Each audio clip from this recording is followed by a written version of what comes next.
오늘도 주님의 평화가 여러분과 함께 하시기를 주님의 이름으로 축원합니다. 우리가 늘 이야기하면서 하나님께서 이스라엘 백성에게 강조하였던 것이 무엇이라고 얘기를 했죠? 늘 설교하면서 하나님이 언약, 이스라엘 백성들에게 늘 언약과 계명을 강조하셨죠. 그래서 바로 하나님을 잊지 말라라는 그런 하나님의 마음이 담긴 모든 약속이었습니다. 그렇죠? 계명도 그렇고요, 율법도 그렇고 하나님 모든 말씀 가운데 숨어 있었던 진리는 하나님을 잊지 말아라. 그래서 늘 하나님은 그것을 강조하셨어요. 계명을 강조하면서도 율법을 강조하면서도 나를 잊지 말아라. 우리 지난주에도 그래서 기억해야 된다. 늘 어떠한 상황 가운데서도 하나님을 잊지 말아야 된다라고 이야기했는데 그것이 하나님의 백성에게 바라는 그러한 일이었다라는 것입니다.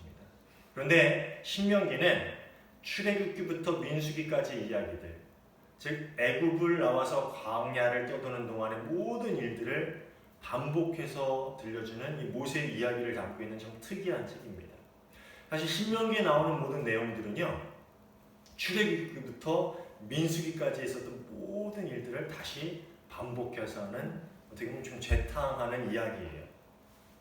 우리 지난달부터 생명의 삶의 묵상이 신명기였죠. 근데 저도 늘 생명의 삶 묵상을 아침에 나와서 꼭 하는데 이 신명기의 말씀을 보면 정말 많이 접하는 단어가 있는데 그게 뭔지 아십니까? 기억해라라는 거예요. 특히 영어 성경을 보면 remember라는 게 상당히 많이 나와요. 잊지 마라, 기억해라. 이 모세가 지나온 이야기들을 그렇게 길게 나열하면서 이스라엘에게 강조한 것은 단 한 가지 뭐냐면은 잊지 마라, 기억해라. 하나님께서 너에게 베푸신 은혜, 하나님께서 너에게 베푸신 사랑, 그리고 불순종 때문에 너희가 겪었던 그 모든 어려움들, 그 모든 것들을 절대로 잊지 마라. 그리고 하나님께서 너에게 명령하신 그 모든 일들, 그 계명들, 그 율례들, 모든 것들을 반드시 기억해라. 바로 이것이 모세가 그 신명기의 설교를 통해서 이스라엘 백성에게 강조한 이야기입니다. 그런데 이스라엘 백성들은 약속의 땅으로 들어간 지 얼마 지나지 않아서부터 어떻게 합니까? 또 하나님을 잊어버리기 시작합니다. 하나님을 잊고서 살아가기 시작을 합니다. 그들은 자주 이방신들에게 가서 예배하고 또 이스라엘의 왕들조차도 이방신을 위한 산당을 짓는데 시간이 가면 갈수록 그들은 하나님으로부터 점점 멀어져 갔고 하나님을 조금씩 잊어가기 시작했습니다. 물론 하나님이 이것을 가만히 지켜보고만 있지는 않으셨지요. 계속해서 선지자를 보내가지고 돌이키라 라고 그들을 꾸짖고 또 그들을 달래고 많은 방법들을 사용하셨어요. 또 때로는 그들을 징벌하기도 하셨습니다. 그렇지만 그들은 회개하고 돌이키기는커녕 그들의 죄가 날이 갈수록 점점 더 무거워져만 갔습니다. 결국 그들의 죄 때문에 북이스라엘은 주전 721년에 이 아수르에 의해서 멸망을 당하게 됩니다. 열왕기하 17장 5절에서 8절의 말씀입니다. 아시리아의 왕이 이스라엘 전역으로 밀고 들어와서 사마리아로 올라와 세 해 동안이나 도성을 포위하였다. 드디어 호세아 제9년에 아시리아 왕은 사마리아를 점령하고 이스라엘 사람들을 아시리아로 끌고 가서 할라와 고산 강가에 있는 하볼과 메대의 여러 성읍에 이주시켰다. 그렇게 된 것은 이스라엘 자손이 자기를 이집트 땅에서 이끌어내어 이집트 바로의 손아귀로부터 구원하여 주신 하나님을 거역하고 죄를 짓고 다른 신을 섬겼기 때문이며 또 주님께서 이스라엘 자손의 면전에서 내쫓으신 이방 나라들의 관습과 이스라엘 역대 왕들이 잘못한 것을 그들이 그대로 따랐기 때문이다. 분명히 이 북이스라엘의 멸망을 이야기하면서 어떻게 아수르가 북이스라엘을 무너뜨리고 그 백성들을 포로로 끌고 가서 이주 정책을 시켰다. 그래서 이 아수르의 정책은 혼합 정책이에요. 자기가 정복한 나라의 백성들을 끌고 가서 다른 데서 살게 하고 또 다른 데의 백성을 또 그 땅에 살게 하고 이렇게 혼합 정책을 했는데 그렇게 나라가 멸망하고 백성들이 끌려가고 이렇게 섞여서 살게 된 이유가 뭐라 그래요? 이스라엘이 자신들을 애굽에서 이끌어내신 하나님을 잊었기 때문입니다. 그래서 이방 나라의 신들의 그 관습을 따라서 그들을 섬겼다. 그 이유 때문에 멸망당했다라고 성경은 분명히 이야기해주고 있습니다. 그렇게 그들의 죄 때문에 하나님을 잊어버렸기 때문에 아수르에 의해서 멸망당하는 그 북이스라엘을 두려움 가운데서 지켜보는 한 나라가 있었는데 그 나라가 어디요? 어디죠? 남유다. 남유다예요. 그들은 왜 그렇게 멸망을 당해야만 하는지, 북이스라엘이 왜 그렇게 망해야만 하는지를 너무나도 잘 알고 있었습니다. 왜냐하면 선지자들이 왜 북이스라엘이 망했는지, 그럼 너희는 이제 어떻게 해야 되는지 끊임없이 이야기해서 북이스라엘이 멸망하는 것을 지켜보면서 왜 아수르라는 거대한 나라 앞에서 어떻게 하지는 못하고 그냥 그 멸망하는 것을 지켜보면서 언제 우리가 또 저 아수르에 의해서 멸망을 당할까, 그 두려움 가운데서 떨고 있어야만 했습니다. 그리고 왜 그들이 이러한 위기를 겪게 되었는지를 너무나도 잘 알고 있었습니다. 그리고 이제 그 비극을 남유다 자신들도 겪지 않기 위해서는 우리가 어떻게 해야 하는지 그것도 잘 알고 있었어요. 왜냐하면 하나님께서 자신의 선지자들, 자신의 사람들을 통해서 끊임없이 그 이유와 그렇게 되지 않기 위해서 너희가 어떻게 해야 하는지 그것을 끊임없이 알려주고 있었기 때문입니다.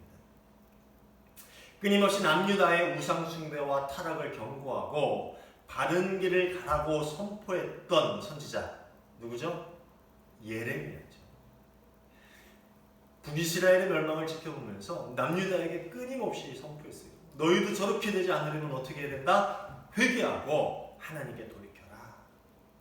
그렇게 예레미야 선지자를 통해서 하나님은 남유다, 또 남유다의 왕들, 백성들, 그 모든 이들에게 끊임없이 하나님의 말씀을 전했지만 그럼에도 불구하고 이 남유다의 백성들 그리고 왕은 돌이키지 않았고 결국 주전 586년에 어떻게 돼요? 남유다 또한 멸망을 당하게 되는데 이번엔 아수르를 멸망시키고 패권을 잡은 바벨론에 의해서 멸망을 당하게 됩니다. 역대하 36장 13절부터 17절의 말씀입니다. 느부갓네살은 강제로 시드기야와 하나님의 이름으로 충성을 맹세하도록 하였다. 시드기야가 하나님의 이름으로 충성을 맹세하도록 하였다. 시드기야는 억지로 충성을 맹세하였지만 마침내 느부갓네살 왕에게 반항하기까지 하였다. 다른 한편으로 시드기야는 고집을 부리며 조금도 뉘우치지 않고 주 이스라엘의 하나님께로 돌아오지 않았다. 뭐예요? 나라가 지금 멸망당하기 직전이죠. 네? 멸망당하진 않았지만 결국 이 느부갓네살 왕에게 굴복했다는 거예요. 그런데 끝까지 시드기야는 어떻게 해요? 하나님께로 돌아오지 않았다. 그 다음 말씀이에요. 지도급 인사들인 제사장들과 일반 백성들도 크게 죄를 지어 이방의 모든 역겨운 일을 따라 하였으며 마침내 그들은 주님께서 자신의 것으로 거룩하게 하신 예루살렘 성전을 더럽히고 말았다. 왕도 왕이지만 제사장들이 그러니까 백성들은 오죽했겠어요. 그들도 역겨운 일, 뭐예요? 하나님이 가증스럽게 여기는 일들을 했다라는 거예요. 심지어 예루살렘 성전 안에서 이방신들을 섬기기 시작했습니다. 그들의 조상의 하나님이신 주께서 그들과 그 성전을 구원하실 뜻으로 자신의 백성에게 예언자를 보내시고 또 보내셔서 경고의 경고를 거듭하셨지만 그들은 하나님의 특사를 조롱하고 하나님의 말씀을 무시하고 하나님의 예언자들을 비웃었다. 진짜 이방 신들을 섬기는 우상숭배, 하나님을 저버리고 하나님을 잊고 이상한 이방 신들을 섬기니까 이제는 이 사람들이 하나님의 말씀도 무서워하지 않습니다. 예언자들을 보내서 경고의 경고를 거듭하셨는데 어떻게 했다고요? 무시하고 비웃었다.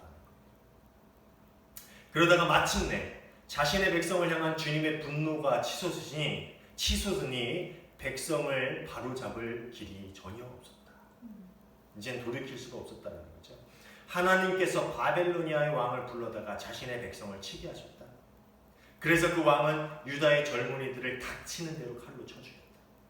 심지어 성전 안에서도 그러한 사륙을 삼가하지 않았다.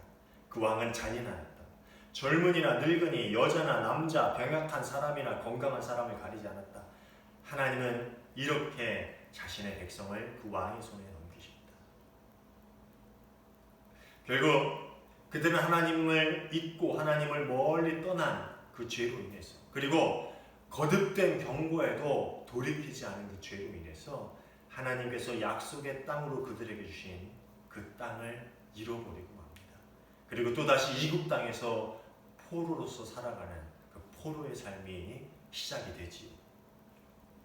포로 이후에 유다 백성들이 바벨론에서 어떻게 살았는지에 대해서 성경은 자세히 이야기해주고 있지는 않습니다. 다만 다니엘서와 에스더서를 통해서 이 바벨론 포로가 아닌 그 페르시아로 이루어진 바벨론에서 이 페르시아로 이루어지는 그 포로기의 삶을 일부 확인할 수 있는데, 사실 이것을 통해서도 이렇게 정확하게 확인될 수 있는 그런 내용들은 없습니다. 다만 많은 유대인들이 바벨론으로 잡혀가서 노예로 살기도 했고, 또 다니엘과 같은 일부의 사람들은 정치에 관여하기도 했고요. 또한 시간이 지나면서 그곳에서 터전을 잡고 생활하는 그러한 사람들이 있었습니다. 이렇게 이국 땅에서 생활했던 시간은 무려 70년이라는 긴 시간이었고, 그 시간을 사는 동안 이 이스라엘 백성들, 남유다의 백성들에게는 의문이 점점 생기기 시작했는데, 이게 뭐냐면은 우리가 하나님께서 주신 그 약속의 땅으로 다시 돌아갈 수가 있을까? 우리에게 주신 하나님의 그 약속의 말씀이 다시 성취될까? 이 70년이 지나면 내가 다시 이스라엘을 회복시키겠다라는 그 약속의 말씀이 진짜 성취가 될까? 하나님은 우리를 기억하고 계실까? 우리의 죄 때문에 하나님은 우리를 완전히 잊으신 것은 아닐까? 점점 포로의 생활이 10년, 20년 지나가면서 그들의 마음속에서는 점점 이런 의문이 생기기 시작했다는 것입니다.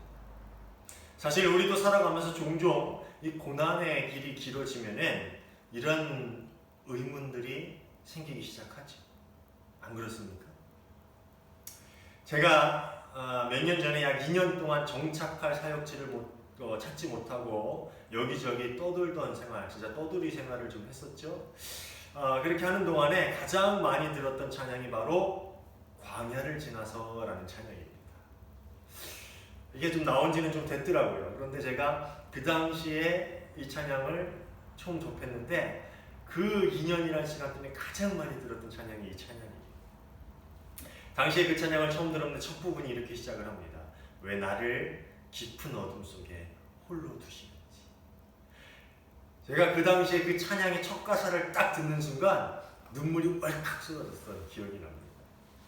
당시에 제가 읽었던 책들이 뭐냐면 하나님의 타이밍, 이 오스 힐만이라는 사람이 쓴 건데, 하나님은 적당한 타이밍에 우리를 사용하신다, 뭐 이런 내용이에요. 근데 하나님을 기다리는 시간, 이것은 이제 이 오랜 침묵 가운데서 우리가 하나님을 어떻게 기다려야 되는지에 대해서 쓴 책인데, 뭐 이런 책들을 읽으면서 내가 다시 사역을 시작하는 시간들이 좀 길어지고 지체되긴 하지만 그래도 하나님의 시간은 적절하니까 기다려야지. 이 모든 시간들이 다 하나님이 계획하신 것이겠지라는 그런 확신 가운데 살려고 노력을 했습니다. 그런데 점점 시간이 길어지고 1년이 지나고 2년이 돼 가면서 하나님이 정말 우리를 기억하고 계실까? 나와 우리 가족을 기억하고 계시겠지라는 걱정이 생기기 시작했습니다. 그러다가 정말 마음이 힘든 어느 순간에는 하나님이 우리를 잊으신 건 아닐까? 혹 우리가 뭘 잘못했나? 하나님이 우리가 뭘 잘못했기 때문에 우리를 버리신 건 아닐까? 라는 두려움이 생기기 시작했습니다. 그러다가 이 광야를 지나며 라는 찬양을 듣는 순간에 모든 걱정들이 알 수 없는 그 위로와 함께 탁 펼쳐지면서 이 눈물이 왈칵 쏟아지더라고요. 그러면서 그래, 이스라엘이 광야에서 방황하던 그 40년 동안 하나님은 그래도 이스라엘 백성을 잊지 않으셨지. 하나님은 한순간도 나를, 또 우리 가족을 잊지 않으시겠지. 라고 확신하면서 마음을 추스렸던 기억이 납니다. 아마도 이스라엘 백성들의 마음이 이랬을 거예요. 자신의 나라가 망하고 성전이 무너지고 백성들이 포로로 끌려와서 그 이국 땅에서 이방인으로 살아가는 그 상황에서 그들은 예레미야 선지자의 말씀을 떠올렸을 것입니다. 예레미야 25장 11절 12절입니다. 이 땅은 깡그리 끔찍한 폐허가 되고 이 땅에 살던 민족은 70년 동안 바벨로니아의 왕을 섬길 것이다.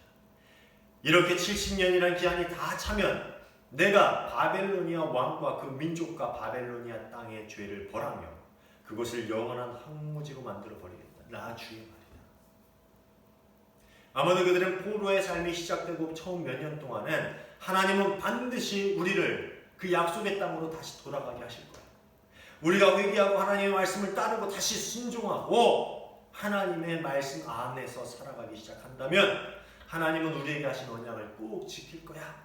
아마 그런 확신을 가지고 그 모든 어려움, 그 절망 가운데 상황들을 이겨냈을 것입니다. 그런데 10년이 가고 20년이 가고 30년, 40년이 지나면서 그들은 그 굳건한 확신이 흔들리지 않았을까요? 그들은 점점 불안해지기 시작했을 것입니다. 그리고 강한 두려움에 사로잡히기 시작했겠죠. 왜냐하면 바벨론은 점점 강성해졌고 또 바벨론이 멸망했으면 뭐예요? 더 강한 페르시아가 여전히 그 땅을 지배하고 있었기 때문이죠. 그러면서 그들은 강한 두려움에 이런 생각을 했을 것입니다. 과연 하나님이 우리를 기억하고 계실까? 하나님이 우리를 잊으신 것은 아닐까? 우리의 죄 때문에 하나님이 우리를 버리신 것은 아닐까? 과연 하나님은 우리를 용서하시고 다시 그 약속의 땅으로 우리를 돌려놓으실까? 그들은 이런 두려움과 의문을 갖고 살았을 것입니다. 과연 그런 이스라엘에게, 그런 두려움과 의문 속에서 살아가는 이스라엘에게 우리가 만일 위로의 말을 해준다면 여러분 어떻게 말할 수 있습니까? 여러분이라면 그 이스라엘 백성에게 어떻게 이야기해주고 싶겠어요? 한번 이야기해 보세요. 아마 이렇게 얘기하겠죠? 걱정하지 마. 하나님은 70년이라는 시간이 흘렀고 그 긴 시간 동안에 너희를 한순간도 잊은 적이 없으셔. 그러니까 걱정하지 마. 순종하고 그 말씀과 약속을 붙잡고 기다리면 하나님은 반드시 너에게 약속한 그 모든 일들을 이루어주실 거야. 뭐 이런 위로를 할 수 있겠죠. 그렇죠? 왜냐하면 우리는 말씀을 통해서 그 일들이 이루어진 것을 아니까. 사랑하는 여러분, 우리가 이스라엘에게 해주고 싶은 이 말, 위로가 우리 삶 가운데서도 늘 스스로에게 전하는 그런 위로의 메시지, 응원의 메시지, 또 확신의 메시지가 되기를 주님의 이름으로 축원합니다. 오늘 우리가 함께 보기 시작한 이 에스라서, 오늘부터 우리가 이제 에스라 느헤미야 강의를 시작하게 됐는데 이 에스라서는 바로 이런 이스라엘의 의문과 두려움, 걱정에 대한 하나님의 대답이 담긴 그런 성경입니다. 이 에스라가 쓰여진 배경은 여러 이유가 있겠지만 그 중에 하나가 바로 이런 의문과 두려움과 이 걱정 가운데 있는 백성에게 하나님의 확신에 찬 대답을 들려주는 그 말씀, 그 선포가 바로 이 에스라 느헤미야서의 말씀이라는 것입니다. 예레미야의 예언에서 약속하신 대로 하나님은 70년이라는 시간이 흐른 후에 비로소 이스라엘에게 회복의 시간을 허락해 주십니다. 그런데 그 방법이 참 재미있어요. 바벨론이 멸망하고 그 황무지가 되고 다시 이스라엘이 나가서 뭐 이런 상황이 아니라 바사, 곧 페르시아라는 더 강한 나라가 그 땅에 자리를 잡게 됩니다. 그 땅을 다스리게 됐죠. 그리고 그 나라의 왕인 고레스가 그 땅을 지배하게 되는데 그 고레스를 통해서 하나님의 약속을 이루십니다. 1절입니다. 페르시아의 왕 고레스가 왕위에 오른 첫 해이다. 주님께서는 예레미야를 시켜서 하신 말씀을 이루시려고 페르시아 왕 고레스의 마음을 감동시키셨다. 이 고레스는 페르시아라는 거대한 왕국을 세운 왕인데 이 아수르와 바벨론의 왕들과는 다르게 이 이 피정복민, 노예로 끌려와서 살고 있는 그 사람들에 대해서 종교의 자유를 허락했습니다. 그러니까 너희들이 섬겼던 그 신 마음대로 섬겨라. 자유롭게 섬겨라. 그뿐만 아니라 그들이 거주하는 지역의 정치적인 자치구를 허락해주고 이 당시로서는 찾아볼 수 없는 파격적인 그러한 관용 정책을 펼치게 됩니다. 뭐냐면은 그들이 거주했던 그 땅이 있을 거 아니에요. 포로로 끌려와서 그곳에 너희가 지도자를 세우고 너희 스스로 정치를 할 수 있는, 물론 왕은 나고 내 말을 들어야 되지만 자치적인 일들은 스스로 할 수 있도록 그러한 정치적인 자치지구를 세워라. 이걸 허용해 줬다는 거예요. 참 당시로서는 특이한 그런 왕이었습니다. 게다가 그는 포로로 잡혀와 있던 각 나라의 사람들에게 너희 이제 고향으로 돌아가도 좋다. 그리고 고향으로 돌아가서 너희의 성전, 너희의 신을 섬기던 그 성전을 다시 재건해도 좋다라고 허용했을 뿐만 아니라 그것에 필요한 물건들을 지원해 주겠다라는 그런 약속도 해줍니다. 참 재밌는 왕이죠. 고대 근동의 유물 중에 키루스 실린더라고 하는 유물이 있어요. 이 뉴욕의 UN 사무실에 가면 거기에 전시가 돼 있는데 이 진흙으로 만든 원통 모형의 토판 문서인데 이렇게 실린더라고 해서 원통 모양으로 되어 있는 토판 문서인데 거기에 쐐기 문자인 아카드어로 이 고레스 왕의 선포에 대해서 그 칙령에 대해서 기록을 해놨습니다. 이 키루스가 바벨론 치하에서 황폐되었던 이방 민족들 그리고 신상과 신전들을 복원할 것 그리고 강제로 끌려왔던 사람들을 고향으로 귀환시킬 것 이런 것들을 명령한 내용들이 그 실린더에 자세히 기록이 되어 있습니다. 그 토판 문서의 일부를 발췌하면 이런 이야기가 나오는데요. 나는 티그리스 건너편에 위치한 거룩한 도시들로 하여금 오랫동안 폐허가 되었던 신전들을 복원시키고 그 안에 안치되었던 신상들을 돌려주어 그들로 하여금 영원한 성소가 되도록 하였다. 나는 또한 모든 주민들을 자신의 고향으로 돌아가게 하였다. 이거 뭐예요? 자기가 한 일들을 자랑하면서 이렇게 딱 적어놓은 이야기인데 참 당시로서는 이해할 수 없는 당시의 왕들, 고대 근동의 왕들은 전혀 행하지 않던 그런 일들을 이 키루스, 고레스라는 왕이 시작했다라는 겁니다. 아수르, 바벨론, 그리고 페르시아 이런 거대한 나라들의 치열한 싸움 속에서 이스라엘 백성은 언제 자신의 나라를 회복하게 될지, 자신의 민족이 다시 회복될지, 언제 자신의 땅으로 돌아가게 될지, 언제 하나님의 성전을 다시 세워서 그곳에서 하나님을 예배할 수 있을지 그들은 확신할 수 없었습니다. 분명히 하나님이 약속하신 것이 있었지만 시간이 흘러가면서 그 약속들에 대한 그들의 확신 또한 점점 희미해져 갔습니다. 그런데 어느 날 예상치도 못했던 일이 벌어진 거예요. 웬 이방 나라의 왕이 하나님의 백성을 그들의 땅으로 돌아가도 좋다라고 허락하더니 이스라엘 하나님을 위한 성전을 건축하라고까지 명령을 하신 거예요. 오늘 말씀을 보면은 너희 하나님은 참 신이시다라고 이야기하면서 그 성전을 가서 건축하고 그곳에서 예배드려라 그렇게 명령하고 있습니다. 3절 말씀입니다. 이 나라 사람들 가운데서 하나님을 섬기는 모든 사람은 유다에 있는 예루살렘으로 올라가서 그곳에 계시는 하나님 곧 주 이스라엘의 하나님의 성전을 지어라. 그 백성이 하나님과 함께 계시기를 빈다. 아니 그 백성에게 하나님이 함께 계시기를 빈다. 좀 황당한 말이죠. 이방인의 왕, 이방 나라의 왕에게서 나올 수 없는 말입니다. 그런데 이 황당한 것은 그 더 황당한 건 뭐예요? 그 모든 일들을 위해 지원까지 해주겠다는 거예요. 4절 말씀이죠. 잡혀온 하나님의 백성 가운데서 누구든지 귀국할 때 도움이 필요한 사람이 있으면 그 이웃의 사람들은 그를 도와줘라. 은, 금과 세간과 가축을 주고 예루살렘에 세울 하나님의 성전에 바칠 자원 예물도 들려서 보내도록 하여라. 애굽에서 나올 때 어때요? 금, 은금, 가축들을 가지고 나왔는데 애굽에서 나올 때 분명히 말씀이 있어요. 그게 뭐예요? 하나님이 그렇게 하도록 하신 겁니다. 애굽의 왕이 다 가지고 나가라 이게 아니라 하나님의 애굽의 왕을 쳐서 그렇게 하도록 강요하신 거죠. 근데 이 고레스는 어떻게 해요? 다 가지고 와. 성전에 바칠 자원까지도 다 가져가고 없으면은 니네들 도와줘가지고 그것들 좀 해가지고 돌려보내라. 물론 방법은 다르지만 하나님께서 이 고레스 왕을 통해서 그 약속하신 일들을 이루신 것이죠. 하나님이 우리를 잃어버리신 것이 아닐까? 우리의 죄 때문에 하나님이 우리를 버리신 것이 아닐까? 과연 우리를 용서하실까? 이런 의문과 두려움에 사로잡혀 시리와 절망에 빠져있는 하나님의 백성에게 하나님은 너무나도 분명하게 당신의 대답을 이스라엘 백성에게 들려주신 것입니다. 아니다. 나는 너희를 잊은 적이 없다. 한순간도 잊은 적이 없다. 너희는 죄를 지었지만 그래서 징벌을 받았지만 그래도 나는 너희를 버리지 않았다. 나는 한순간도 너희를 떠난 적이 없다. 아니 나는 너희를 떠날 수가 없었다. 한순간도 잊을 수가 없었다. 왜냐하면 너희는 내가 사랑하는 내 딸, 내 아들이기 때문이다. 이방인의 왕을 통해서 하나님은 그 대답을 이스라엘 백성에게 분명히 들려주고 계십니다.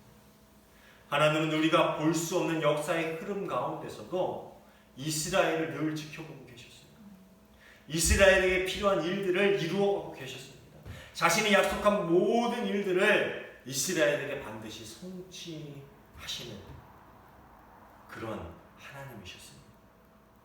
그리고 그 이스라엘 하나님은 오늘 우리의 하나님이 되셔서 우리와 함께 하시는 줄 여러분 믿으시기를 바랍니다. 어쩌면 그 포로기 70년이라는 시간은 이스라엘보다도 하나님에게 더 괴롭고 힘든 시간이었을지 모릅니다. 이해가세요? 이스라엘도 포로로 살면서 힘들었겠죠. 자신의 땅을 잃고 이방인으로 살아간다는 거.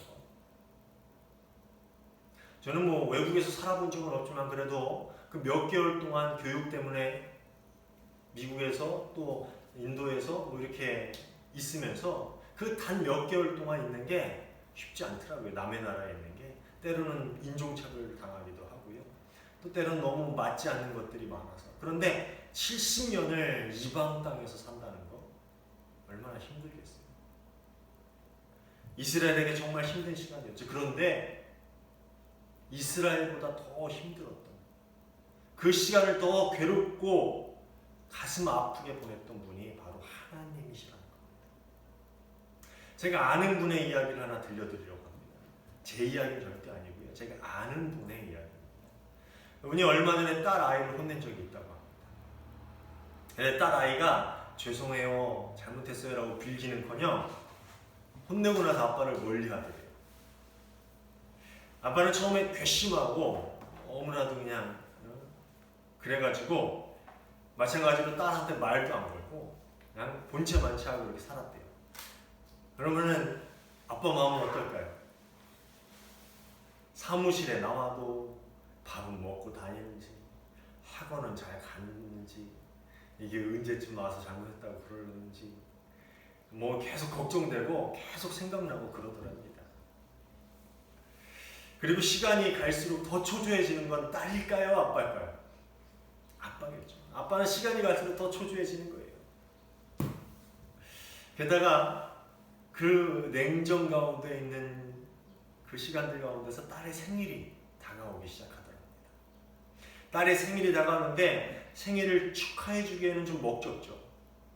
괘씸하고 사과도 하고 해야 되는데 그렇다고 그냥 생일을 넘기기에는 마음이 너무 아프고 그래서 이러지도 저러지도 못하면서 마음속으로는 내가 한마디만 네가 와서 아빠 잘못했어요 라고 하면은 내가 당장 모든 거를 용서하고 풀 거야.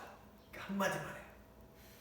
아주 한마디만 하면은 근사한 식당에서 밥도 사주고 갖고 싶은 선물 다 해줄 거야. 그러니까 그 한마디만 해. 이렇게 마음 먹고 있었다는 겁니다. 그런데 생일 아침이 되어도 말 한마디 안 하더래. 아빠를 보고 쌩쌩하더래. 그래서 속상한 마음에 일을 나와서 사무실에 있으면서 하루 종일 속상해하고 가슴 아파하고 그렇게 있었는데 밤에 야식을 먹고 싶다고 이 딸이 야식을 먹고 싶다고 야식으로 뭐 자기 핸드폰으로 주문하는 앱 있잖아요. 막 주문하면서 시키더래요.